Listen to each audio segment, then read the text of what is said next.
दोस्तों, अगर आपकी भी प्रॉपर्टी ने किसी ने अवैध कब्जा कर लिया है तो दोस्तों इस अवैध कब्जे की शिकायत कहाँ करें, कैसे करें।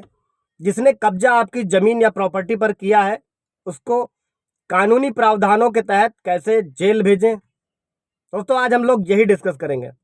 जय हिंद, नमस्कार, मैं एडवोकेट आशीष मिश्रा। तो दोस्तों शुरू करते हैं कि अवैध कब्जे की शिकायत पहले कहाँ करें। दोस्तों, अवैध कब्जा एक गैर कानूनी गतिविधि है जिसमें कोई भी पीड़ित व्यक्ति जिसकी जमीन या मकान पर कब्जा किया गया है वो कानूनी प्रावधानों के तहत राहत की मांग कर सकता है। अवैध कब्जे के खिलाफ शिकायत दर्ज करके कई सारे कदम उठा सकता है जिससे उसे अपनी संपत्ति पर कब्जा वापस मिल जाए।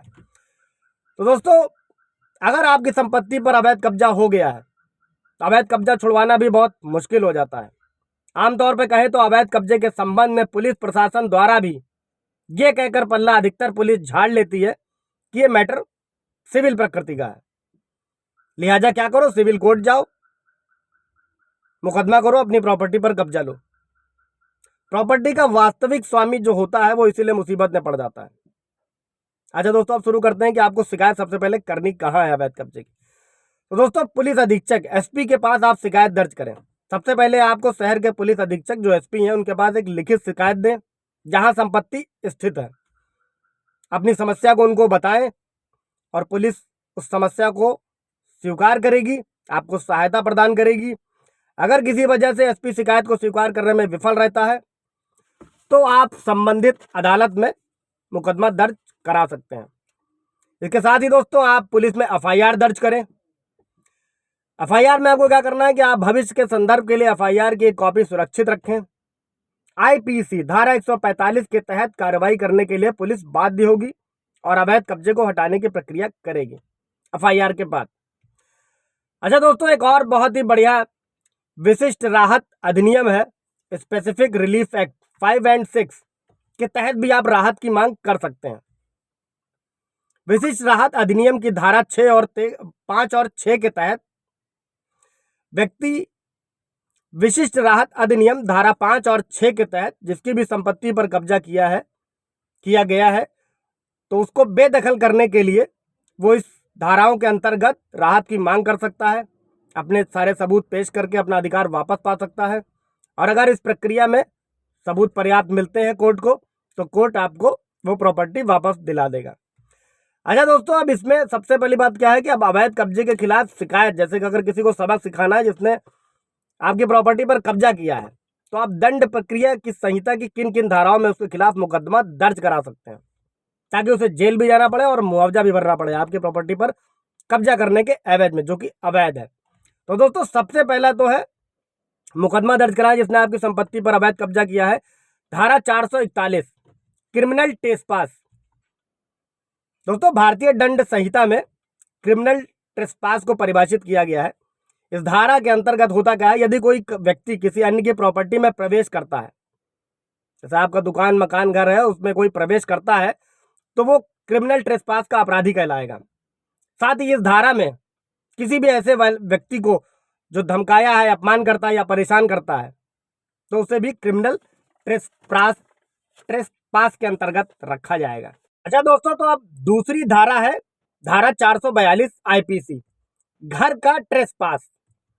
दोस्तों, धारा 442 भारतीय दंड संहिता में घर के ट्रेसपास से संबंधित है।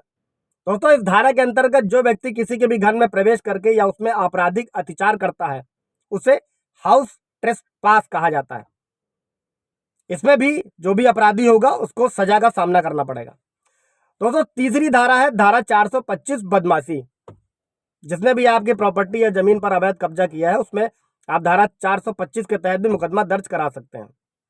दोस्तों, इस धारा के अंतर्गत जो भी गलत इरादे से किसी प्रॉपर्टी को बर्बाद करता है, किसी संपत्ति में या उसकी संपत्ति की स्थिति में बदलाव का कारण बनता है या उसकी वैल्यू को कम करता है या किसी तरीके से परेशान करता है तो उसे बदमाशी कहा जाता है। बदमाशी से संबंधित अपराध दंडित किए जाने पर व्यक्ति को कानूनी रूप से कारावास का भुगतान, मतलब कारावास भी जा सकता है और जुर्माने के लिए भी उत्तरदायी होगा। अब दोस्तों, चौथा आता है धारा 420, आपने भी सुना होगा। धारा 420 धोखाधड़ी और बेईमानी का होता है।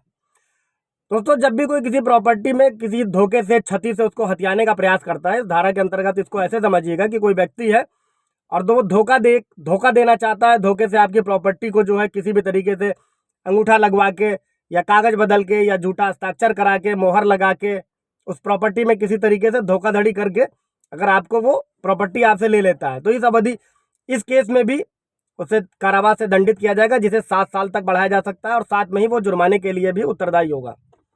अब आते हैं दोस्तों धारा 406, विश्वास का आपराधिक उल्लंघन, मतलब किसी के भी विश्वास को तोड़ना। इसको शॉर्टकट भाषा में ऐसे समझते हैं दोस्तों। कई बार ऐसा होता है, आपने भी देखा होगा कि प्रॉपर्टी के केयरटेकर या आपके सगे संबंधी, रिश्तेदार या मित्र भी आपकी संपत्ति पर कब्जा कर लेते हैं या कब्जा करने का प्रयास करते हैं।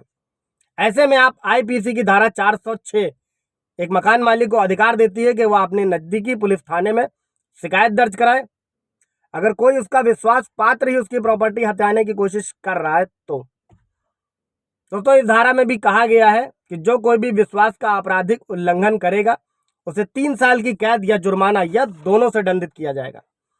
तो दोस्तों ये सारे ही कानूनी प्रावधान हैं। आप स्पेसिफिक रिलीफ एक्ट के तहत अपनी प्रॉपर्टी पर तत्काल कब्जा पा सकते हैं अगर आपके पास सारे सबूत हैं। बाकी इन 6 धाराओं के जरिए आप भारतीय दंड प्रक्रिया संहिता के तहत मुकदमा दर्ज करा सकते हैं, क्रिमिनल केस दर्ज करा सकते हैं और उसे जेल भी भेज सकते हैं। Thank you.